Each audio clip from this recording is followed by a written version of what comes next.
हरे कृष्ण। ओम आदित्याय नमः।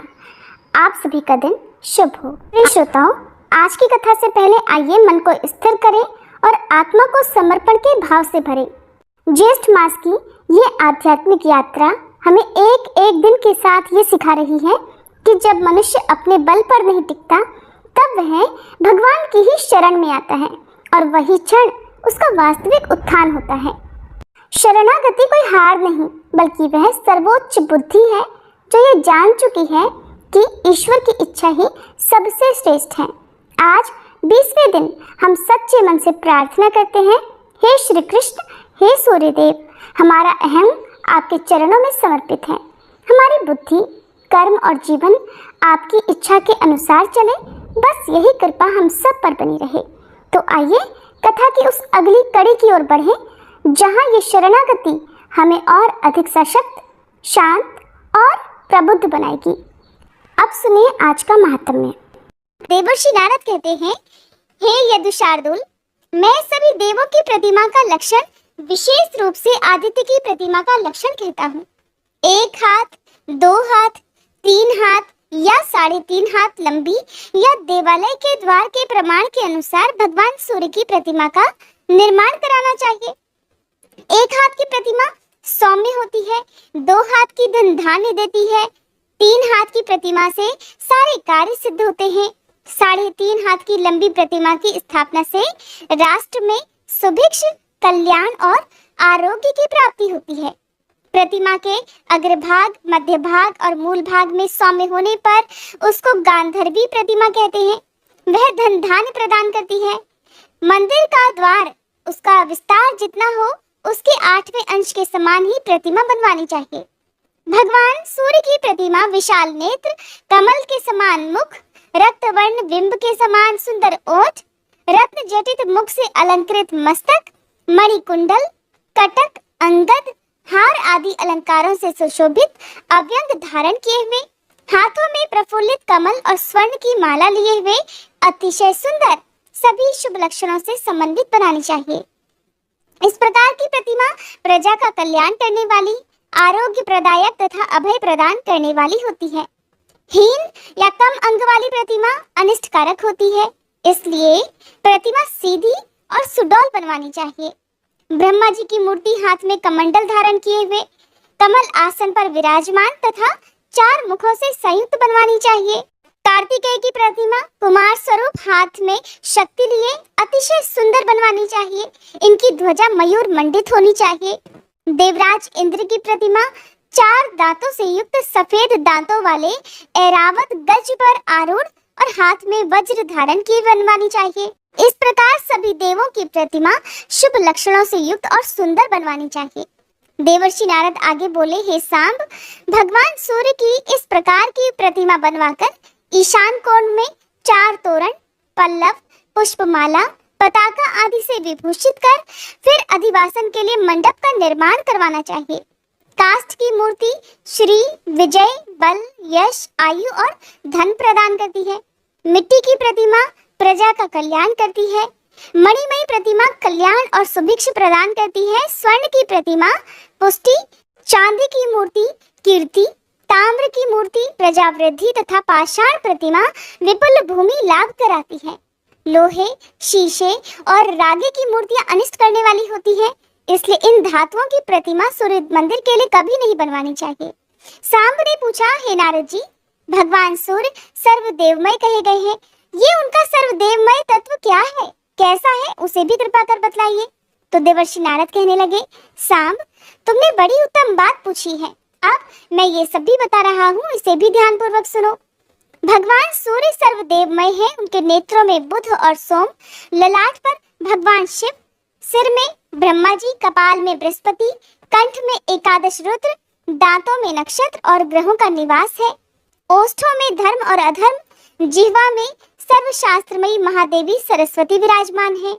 कणों में दिशाएं और विदिशाएं, तालु देश में ब्रह्मा और देवराज इंद्र स्थित है। इसी प्रकार भूमध्य में 12 आदित्य, रोमकूपों में सभी ऋषिगण और पेट में समुद्र, हृदय में यक्ष, किन्नर, गंधर्व, पिशाच, दानव और राक्षसगण विराजमान है। भुजाओं में नदियां, कक्षों में वृक्ष, पीठ के मध्य में मेरु, दोनों स्तनों के बीच में मंगल और नाभि मंडल में धर्मराज का निवास है। तटीय प्रदेश में पृथ्वी आदि, लिंग में सृष्टि, जानुओं में अश्विनी कुमार, उर्वों में पर्वत, नखों के मध्य सातों पाताल, चरणों के बीच में वन और समुद्र सहित भूमंडल तथा दंतांतरों में कालाग्नि रुद्र स्थित हैं। इस प्रकार भगवान सूर्य सर्वदेवमय और सभी देवताओं की आत्मा है। जैसे वायु से ये सारा संसार व्याप्त है, वैसे ही चराचर जगत इनसे परिव्याप्त है, क्योंकि वायु भी भगवान सूर्य के प्रत्येक अंगों में ही स्थित रहता है। ऐसे ये भगवान सूर्य संपूर्ण प्राणियों पर अनुग्रह करने के लिए निरंतर तत्पर रहते हैं। देवर्षि नारद बोले, साम, अब मैं अधिवासन विधि कहता हूँ, सुनो। पवित्र भूमि को लीपकर 5 रंगों से चतुरत्न सुंदर मंडल की रचना करें। पताका, ध्वज, तोरण, छत्र, पुष्पमाला आदि से उसे अलंकृत कर मंडल में कुशा बिछाएं और सूर्यदेव की मूर्ति की स्थापना करें। भगवान सूर्य का आह्वान कर उन्हें अर्घ दें। मधुपर्क तथा वस्त्र, यज्ञोपवीत आदि से पूजन करें और अव्यंग अर्पण करें। जिस प्रकार देवताओं को पवित्रक अर्पण किया जाता है, वैसे ही हर वर्ष सावन मास में नवीन अव्यंग की रचना कर सूर्य नारायण को समर्पित करना चाहिए। इनका यह पवित्रक है। नवीन अव्यंग के समर्पण के समय ब्राह्मणों को भोजन कराएं। भगवान की प्रतिमा को सुगंधित द्रव्यों से उपलिप्त कर पुष्पमाला अर्पित करें और धूप आदि दिखाएं। नमः शंभवाय इस मंत्र से भगवान की प्रतिमा को शैया के ऊपर शयन कराएं। संपूर्ण कामनाओं की पूर्ति के लिए इस प्रकार 5 दिन, 3 दिन अथवा एक ही रात्रि प्रतिमा का अधिवासन करें। देवालय के ईशान कोण में उत्तम स्थान के मध्य में कुशा बिछाकर वहां शुक्ल वस्त्रों से सुसज्जित शैया रखें और फिर सिरहाना पूर्वमुख रखा जाए। उसी शैया पर भगवान सूर्य की प्रतिमा को शयन कराएं। उनके दाहिने भाग में निक्षुभा, वाम भाग में राज्ञी और चरणों के पास दंडनायक तथा पिंगल को स्थापित करें। उस रात्रि में सूर्य नारायण के समीप जागरण करें। बंदी चरण से स्तुति, नृत्य, गीत आदि उत्सव कराएं। प्रभात होते ही ऋग्वेद के विधान से प्रतिमा का उद्बोधन करें और स्वस्ति वाचन पूर्वक भगवान की पूजा कर ब्राह्मण तथा भोजकों को हविष्य पात्र भोजन कराएं और उन्हें दक्षिणा देकर प्रसन्न करें। अनंतर मंदिर के गर्भगृह में पिंडिका के ऊपर 7 अश्वों से युक्त स्वर्ण का रथ स्थापित कर सूर्य नारायण को अर्घ देकर मंगल वाद्यों के साथ जलधारा गिराएं। फिर उत्तम मुहूर्त और स्थिर लगन में प्रतिमा की स्थापना करें। प्रतिमा का मुख नीचे, ऊपर या अगल बगल तिरछा न हो, बल्कि सीधा और एक सा रहे। भगवान सूर्य की प्रतिमा के दक्षिण भाग में और वाम भाग में क्रमशः निक्षुभा और राज्ञी की प्रतिमा स्थापित करें। फिर मोदक, पायस, कुशर आदि से इंद्रादि 10 दिक्पालों का आह्वान और पूजन कर उन्हें बलि समर्पित करें। इसके बाद स्तुतियों और विविध उपचारों से सूर्य नारायण भगवान का पूजन कर ब्राह्मणों और भोजकों को भोजन कराएं और उन्हें दान दक्षिणा दें। इस प्रकार भक्तों द्वारा भक्ति पूर्वक प्रतिमा की स्थापना किए जाने पर वह उनकी सभी प्रकार कल्याण, मंगल और सुख समृद्धि की वृद्धि करती है और उसमें भगवान सूर्य का नित्य सानिध्य रहता है। सूर्य की स्थापना करने वाला व्यक्ति मोक्ष प्राप्त करता है और उसे अगले 7 जन्मों तक आदि व्याधियां भी नहीं सताती। 3 दिनों तक प्रतिष्ठा के उत्सवों में सम्मिलित रहने वाला व्यक्ति सूर्य लोक को जाता है। सूर्य नारायण की प्रतिमा की स्थापना करने से 10 अश्वमेध और 100 वाजपेयी यज्ञों का फल प्राप्त होता है। मंदिर की ईंट जब तक चूर्ण नहीं हो जाती, तब तक मंदिर बनवाने वाला पुरुष स्वर्ग सुख भोगता है। सूर्य मंदिर के जीर्णोद्धार करने का पुण्य इससे भी अधिक है। जो पुरुष मंदिर का निर्माण कराकर प्राणियों की सृष्टि, स्थिति और प्रलय के हेतुभूत सूर्यश्रेष्ठ भगवान सूर्य की प्रतिमा स्थापित करता है, वह संसार के सभी सुखों को भोगकर 100 कल्पों तक सूर्यलोक में निवास करता है। मंदिर में इतिहास पुराण का भी पाठ करना चाहिए। इस प्रकार अन्य देवताओं की प्रतिमाओं का शस्याधिवास तथा उद्बोधन करें और शुभ मुहूर्त में उन प्रतिमाओं को यथास्थान पिंडिका पर स्थापित करके पूजन करना चाहिए। आज का अध्याय समाप्त हुआ। इसके आगे का वृतांत आप अगले अध्याय में सुनिएगा। अब सुनिए महर्षि दधीची की कहानी। संसार में हर प्राणी अपने अपने लिए जीते हैं, सभी अपना भला चाहते हैं, लेकिन कुछ प्राणी, कुछ मनुष्य ऐसे भी होते हैं जो परोपकार करने के लिए अपने हितों का और अपने प्राणों का भी बलिदान दे देते हैं। हमारे देश में ऐसे ही बहुत सारे मनुष्य हुए हैं, बहुत सारे नर और नारियां हुए हैं जिन्होंने दूसरों की सहायता और भलाई के लिए अपने आप को संकट में डालकर अपने प्राणों का बलिदान करके दूसरों का उपकार किया है। ऐसे ही महान परोपकारी पुरुषों में महर्षि दधीची का नाम बड़े आदर और सम्मान के साथ लिया जाता है। महर्षि दधीची बहुत बड़े ज्ञानी थे। उनकी बुद्धिमानी, उनकी विद्वता की प्रसिद्धि देश के कोने कोने तक फैली हुई थी। दूर दूर से विद्यार्थी उनके यहाँ विद्या अध्ययन के लिए आते थे। वे सज्जन और दयालु और उदार थे और सभी से बहुत प्रेम करते थे। महर्षि दधीची नैमिषारण्य, सीतापुर, उत्तर प्रदेश के घने जंगलों के बीच में आश्रम बनाकर रहा करते थे। उन्हीं दिनों देवताओं और असुरों में युद्ध छिड़ गया।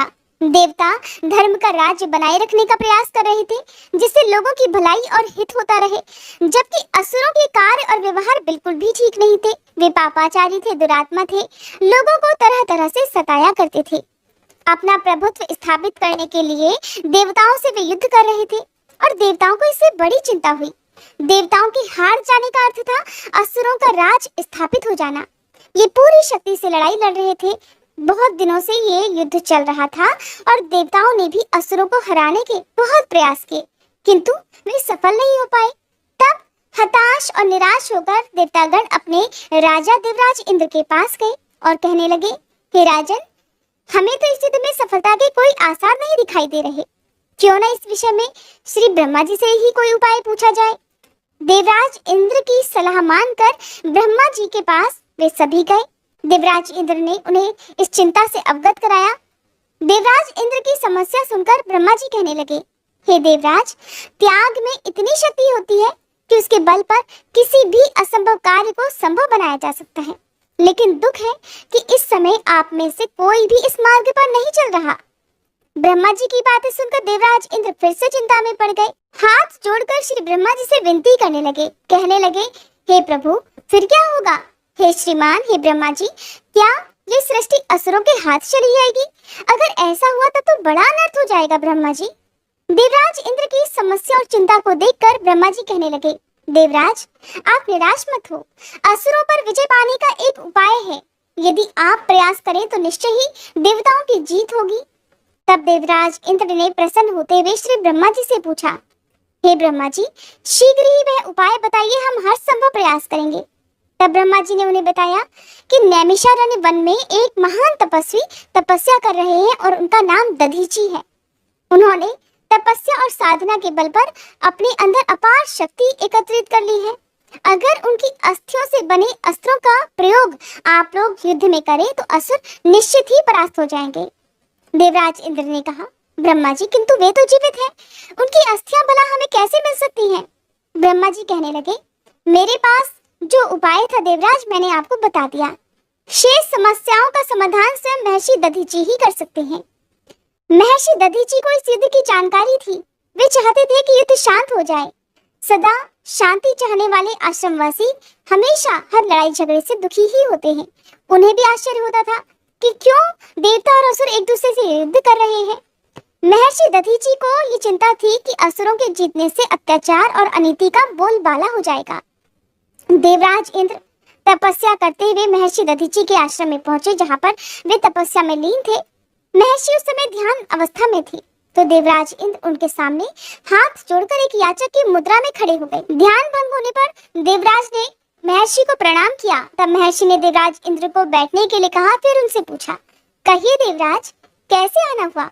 देवराज इंद्र कहने लगे, महर्षि, क्षमा कीजिए, मैंने आपके ध्यान में बाधा पहुंचाई। महर्षि, आपको ज्ञात होगा इस समय देवताओं पर असुरों ने चढ़ाई की हुई है और वे तरह तरह के अत्याचार कर रहे हैं। उनका सेनापति वृत्रासुर बहुत ही क्रूर और अत्याचारी है, उसे देवतागण हार रहे हैं। महर्षि दधीची कहने लगे, देवराज, मेरी भी चिंता का यही विषय है, आप इस विषय में श्री ब्रह्मा जी से बात क्यों नहीं करते? तो देवराज इंद्र कहने लगे, हे महर्षि, मैं उनसे भी बात कर चुका हूँ, उन्होंने उपाय भी बताया है, किंतु क्या देवराज, आप रुक क्यों गए? साफ साफ बताइए। अगर मेरे प्राणों की भी आवश्यकता होगी तो भी मैं सहर्ष तैयार हूँ, बस विजय देवताओं की ही होनी चाहिए। महर्षि ने जब ये कहा तो देवराज इंद्र को कुछ साहस हुआ। साहस बटोर कर वे हाथ जोड़कर महर्षि से कहने लगे, हे महर्षि, ब्रह्मा जी ने बताया है कि आपकी अस्थियों से अस्त्र बनाया जाए तो वह वज्र के समान होगा। वृत्रासुर को मारने हेतु ऐसे ही वज्रास्त्र की आवश्यकता है। देवराज की बात सुनते ही महर्षि दधीची का चेहरा कांतिमय हो उठा। उन्होंने सोचा, मैं धन्य हो गया, मेरा जीवन धन्य हो गया, मेरा शरीर भले कार्य के लिए प्रयोग में आएगा। ये सोचकर उनका रोम रोम खिल उठा। बड़ी प्रसन्नता के साथ महर्षि दधीची बोले, देवराज, आपकी ये इच्छा अवश्य पूरी होगी। मेरे लिए इससे ज्यादा गौरव की बात भला और क्या हो सकती है। आप निश्चय ही मेरी अस्थियों से वज्र बनवाएं और असुरों का विनाश कर चारों ओर सुख शांति की स्थापना करें। तब दधीची ने भय और चिंता से मुक्त होकर अपने नेत्र बंद कर लिए। उन्होंने योग बल से अपने प्राणों को अपने शरीर से अलग कर दिया। उनका शरीर निर्जीव हो गया। तब देवराज इंद्र बड़े आदर से उनके मृत शरीर को प्रणाम कर अपने साथ ले आए। महर्षि की अस्थियों से वज्र बना, जिसके प्रहार से वृत्रासुर मारा गया। असुर पराजित हुए और देवताओं की इस युद्ध में जीत हुई। महर्षि दधीची को उनके इस महान त्याग के लिए आज भी हम सब लोग बड़ी श्रद्धा से याद करते हैं। और नैमिषारण्य में तो हर वर्ष फागुन महीने में उनकी स्मृति में, उनकी याद में विशाल मेले का आयोजन भी होता है। और ये मेला महर्षि के त्याग और मानव सेवा के भावों की याद भी दिलाता है। हरे कृष्ण। आज के अध्याय में बस इतना ही। अब सुनिए श्री सूर्य चालीसा पाठ। श्री रवि हरत हो घोरतम, अगणित किरण पसारी, वंदन करूं तब चरणन में, अर्घ देऊं जलधारी। सकल सृष्टि के स्वामी हो, सचराचर के नाथ, निस्दिन होत तुमसे ही, होवत संध्या प्रभात। जय भगवान सूरतमहारी, जय खगेश दिन कर शुभकारी। तुम हो सृष्टि के नेत्र स्वरूपा, त्रिगुणधारी त्रैवेद स्वरूपा। तुम ही कर्ता पालक संहारक, भुवन चतुर्दश के संचालक। सुंदर बदन चतुर्भुजधारी, रश्मि रथी तुम गगन विहारी। चक्र शंख अरु श्वेत कमल धर, वर मुद्रा सोहत चोटी कर। शीश मुकुट कुंडल गलमाला, चारु तिलक तब भाल विशाला। सप्त अश्वरथ अति द्रुतगामी, अरुण साथी गति अविरामी। रक्त वरुण आभूषण धारक, अति प्रिय तोहे लाल पदारथ। सर्वात्मा कहे तुम्हें ऋग्वेदा, मित्र कहे तुमको सब वेदा। पंच देवों में पूजे जाते, मनोवांछित फल साधक पाते। द्वादश नाम जाप उद्धारक, रोग शोक आरु कष्ट निवारक। माँ कुंती तब ध्यान लगायो, दानवीर सूत कर्ण सो पायो। राजा युधिष्ठिर तब जस गायो, अक्षय पात्र वो वन में पायो। शस्त्र त्याग अर्जुन अकुरायो, बन आदित्य हृदय से पायो। विंध्याचल तब मार्ग में आयो, हाहाकार तिमिर से छायो। मुनि अगस्त गिरि गर्व मिटायो, निज तप बल से विंध्य नवायो। मुनि अगस्त तब महिमा गाई, सुमिर भय विजयी रघुराई। तो हे विरोग मधुर फल जाना, मुख में ली नहीं तो हे हनुमाना। तब नंदन शनि देव कहावे, पवन के सूत शनि तीर मिटावे। यज्ञ व्रत स्तुति तुम्हारी कीन्ही, भेंट शुक्ल यजुर्वेद की दीन्ही। सूर्यमुखी खरितर तब रूपा, कृष्ण सुदर्शन भानु स्वरूपा। नमन तो हे ओंकार स्वरूपा, नमन आत्मा अरु काल स्वरूपा। दिग दिगंत तब तेज प्रकाशे, उज्ज्वल रूप तुम्ही आकाशे। दिग्पाल करत तब सुमिरन, अंजलि नित्य करत हैं अर्पण। त्रिविध ताप हरता तुम भगवन, ज्ञान ज्योति करता तुम भगवन। सफल बनावे तब आराधन, गायत्री जप सरल है साधन। संध्या त्रिकाल करत जो कोई, पावे कृपा सदा तब वोही। चित शांति सूर्यास्तक देव, व्याधि अपाधि सब हर लेवे। अष्टदल कमल यंत्र शुभकारी, पूजा उपासना तब सुखकारी। माघ मास शुद्ध सप्तमी पावन, आरंभ हो तब शुभ व्रत पालन। भानु सप्तमी मंगलकारी, भक्ति दायनी दोषणहारी। रविवासर जो तुमको ध्यावे, पुत्रादिक सुख वैभव पावे। पाप रूपी पर्वत के विनाशी, व्रज रूप तुम हो अविनाशी। राहु आन तब ग्रास बनावे, ग्रहण सूरता को लग जावे।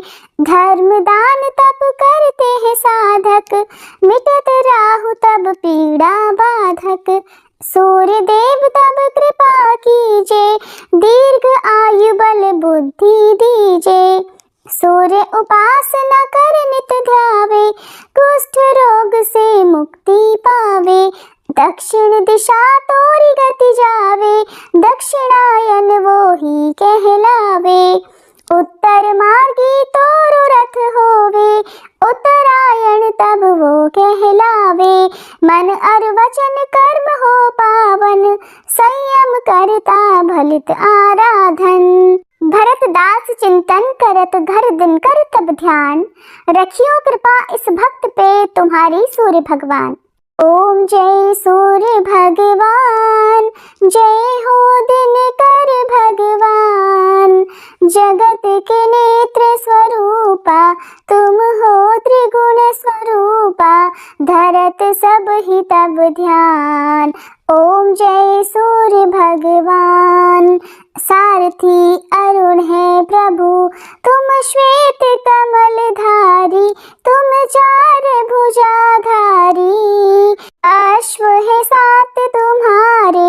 कोटि किरण पसारे, तुम हो देव महान। ओम जय सूर्य भगवान। उषा काल में जब तुम उदयाचल आते, सब तब दर्शन पाते। फैलाते उजियारा, जागता तब जग सारा। करे सब तब गुणगान, ओम जय सूर्य भगवान। संध्या में भुवनेश्वर अस्ताचल जाते, गोधन तब घर आते। गोधूली बेला में हर घर हर आंगन में, हो तब महिमा गान। ओम जय सूर्य भगवान। देव दनुज नर नारी, ऋषि मुनिवर भजते। आदित्य हृदय जपते, स्तोत्र ये मंगलकारी। इसकी है रचना न्यारी, दे नव जीवन दान। ओम जय सूर्य भगवान। तुम हो त्रिकाल रचयिता, तुम जग के आधार। महिमा तब अपरंपार, प्राणों का सिंचन करके। भक्तों को अपने देते, बल बुद्धि और ज्ञान। ओम जय सूर्य भगवान। भूचर जलचर खेचर, सबके हो प्राण तुम्ही। सब जीवों के प्राण तुम्ही। वेद पुराण बखाने, धर्म सभी तुम्हें माने। तुम ही सर्वशक्तिमान, ओम जय सूर्य भगवान। पूजन करती दिशाएं, पूजे दश दिक्पाल। तुम भुवनों के प्रतिपाल, ऋतुएं तुम्हारी दासी। शाश्वत अविनाशी शुभकारी अंशुमान। ओम जय सूर्य भगवान, ओम जय सूर्य भगवान, जय हो दिनकर भगवान। जगत के नेत्र स्वरूपा तुम हो त्रिगुण स्वरूपा, धरत सब ही तब ध्यान। ओम जय सूर्य भगवान, ओम जय सूर्य